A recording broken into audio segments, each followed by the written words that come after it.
Hi, I'm Hillel Benedykt, Grand Master of Freemasons Victoria. Welcome to this special Anzac edition of Freemasons, the Inside Story.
Joining me is RSL Victoria State President, Major General David McLachlan, AO.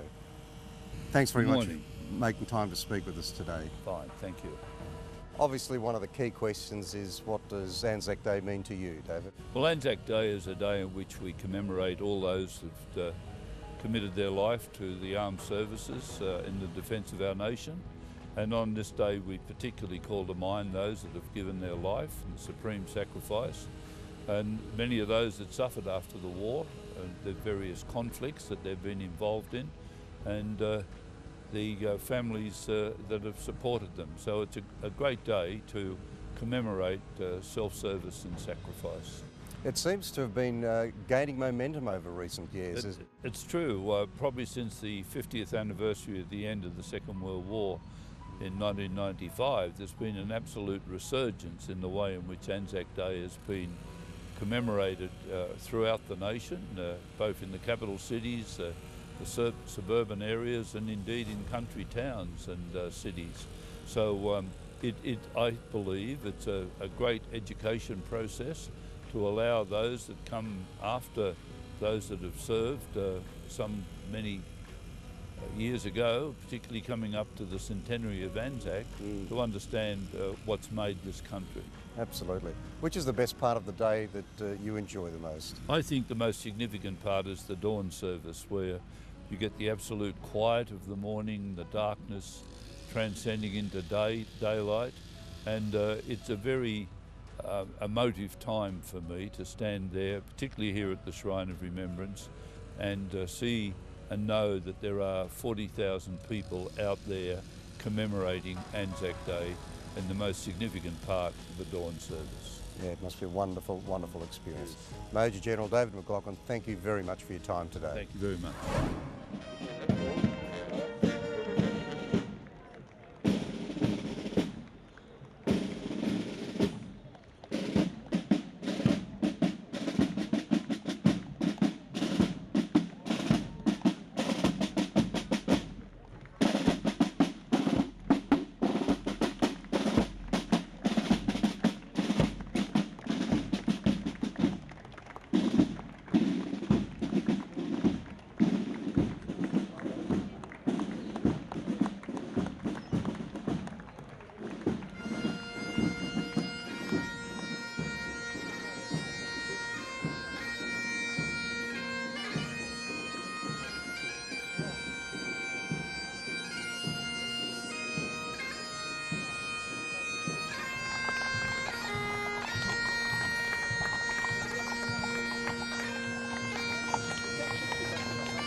Welcome to Masonic Melbourne. I'm Ben Quick. It'd be remiss of me while we are in the Royal Botanical Gardens not to capture one of Victoria's most famous men and also one of Freemasons' Victoria's most loved brothers, Sir Edward Weary Dunlop. Without taking the occasion away from his efforts in active service, Sir Weary was a loved and respected Freemason. He was initiated in lodge observance in 1954 and maintained his membership up until his death. So next time you're in the Botanical Gardens, why don't you stop by and pay your respects to Brother Weary Dunlop.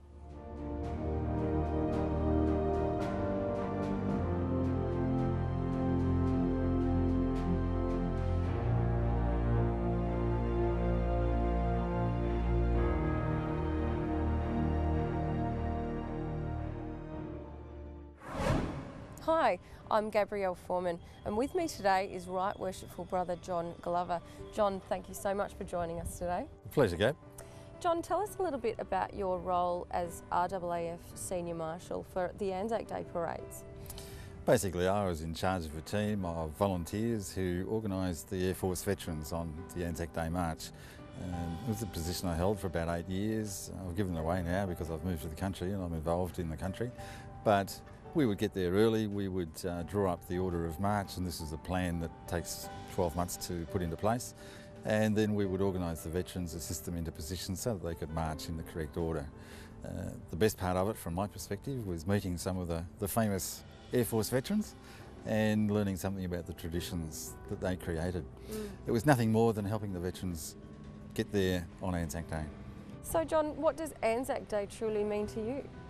It's a day of mixed emotions. At the dawn service, it's a time for me to reflect on my involvements and all the things that I've seen and done. During the main service, it's a time to reflect on what the veterans have done, and it gives me a chance to honour the traditions of my service. These veterans are the ones who created the traditions, As a member of the Defence Force now, I'm upholding those traditions and trying to pass them on to my juniors and subordinates. It's really a time of intense emotion and a time of great reflection.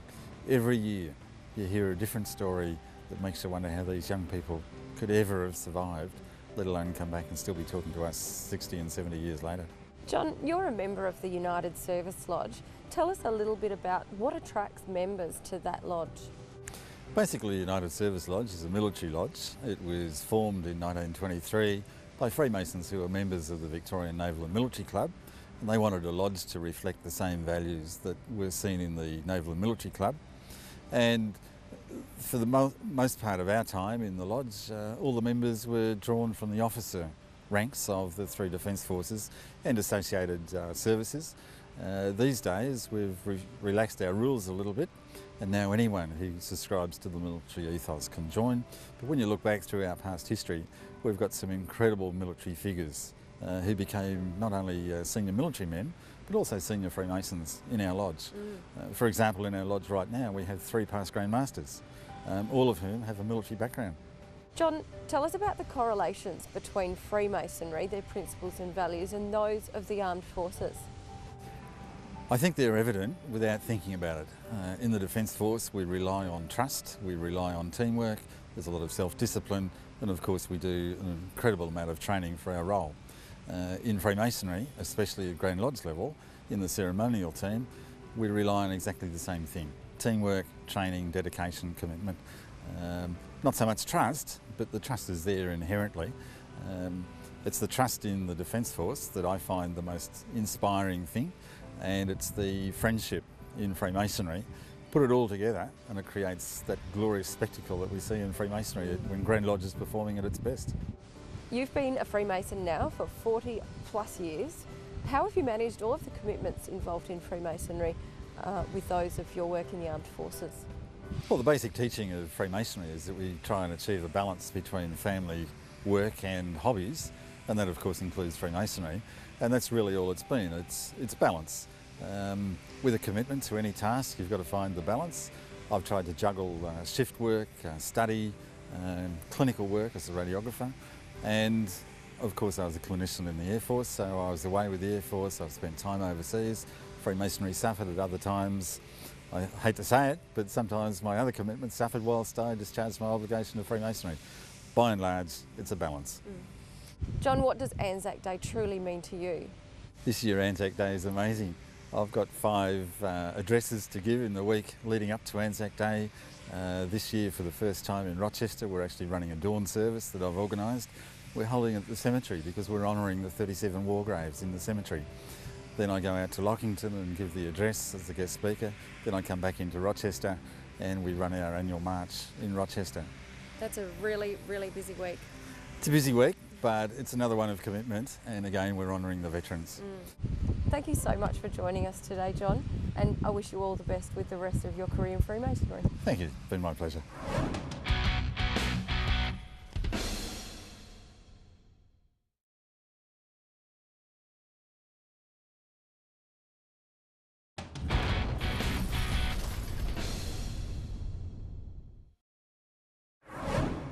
Here at Freemasons Victoria, we honour the memory of our servicemen and women with this perfect ashlar or stone. Laid by past Grand Master Neville Smith in 1995, it is to remind all who enter our Grand Lodge building that we are thankful for the service and dedication from our servicemen and women, and their memory will always be respected and remembered by the entire Freemasons community.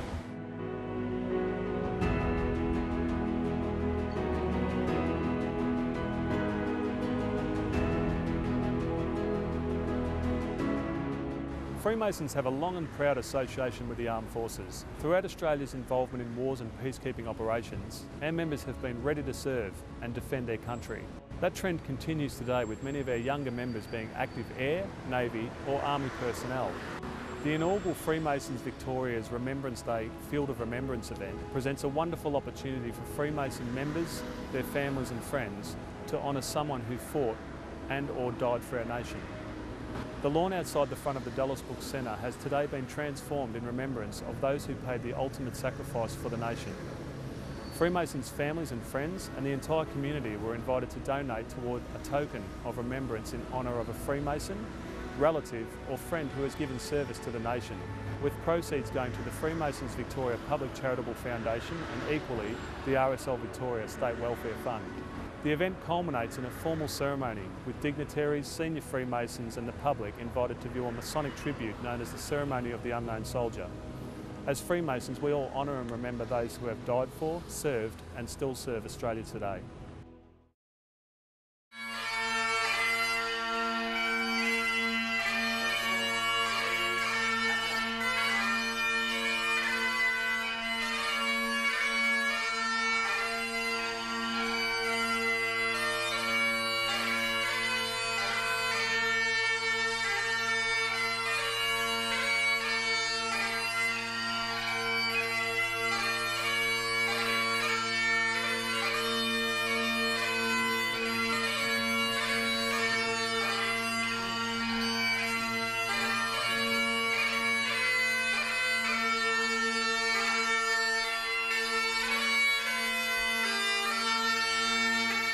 Ladies, gentlemen and brethren, our team is here today to share the origin and history surrounding the ceremony of the Unknown Soldier, and it includes the selection of a soldier from among the many thousands of British servicemen who were buried in the crude battlefields in France, his conveyance to England, finally his interment in the Empire's most venerable resting places for the honoured dead. The ceremonial aspects of our presentation focus on the procession from the cenotaph and the interment in Westminster Abbey. The Unknown Soldier is an everlasting symbol of recognition of the supreme sacrifice made by countless thousands of servicemen and women of the British Empire during the 1914-18 war. He was the honoured representative of all those unknown warriors of the British Empire who were still lying in unnamed graves in various lands or below the seas throughout the world. The inscription, which appears on the black Belgian marble slab covering the tomb of the Unknown Soldier, is deeply cut into the marble and inlaid with molten brass made from cartridge cases picked up from the battlefields, and it reads as follows. Beneath this stone rests the body of a British warrior, unknown by name or rank, brought from France to lie among the most illustrious of the land and buried on Armistice Day, November 11, 1920, in the presence of His Majesty King George V, his ministers of state, the chiefs of his forces, and a vast concourse of the nation. Thus are commemorated the many multitudes who during the Great War of 1914-18 gave the most that man can give, life itself, for God, for king and country, for loved ones, home and empire, for the sacred cause of justice and freedom of the world. They buried him among the kings because he had done good toward God and toward his house. Guard, lower. Casket. Guard, take. Post. Guard, reverse. Arms.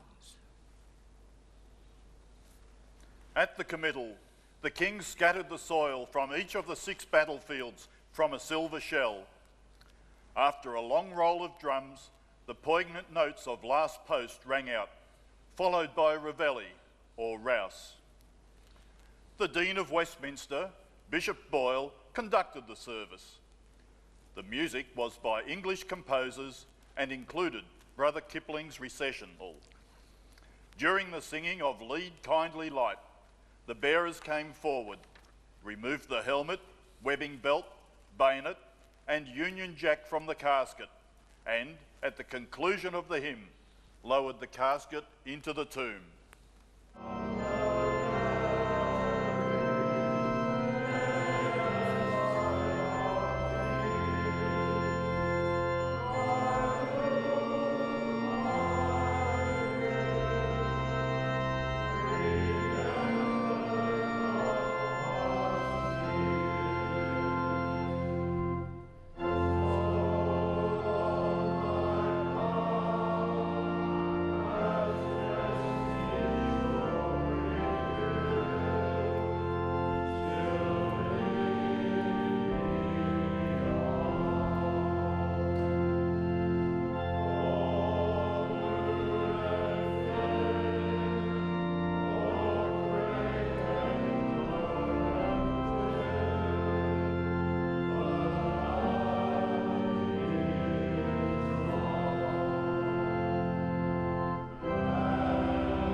Finally, the two lines of holders of the Victoria Cross filed past on either side of the tomb to honour a man who spiritually and physically represents all those who made the ultimate sacrifice in the service of their country. A soldier who was a son, a husband, a father, a brother, a friend, or perhaps even a widow's son. Guard, lower, casket.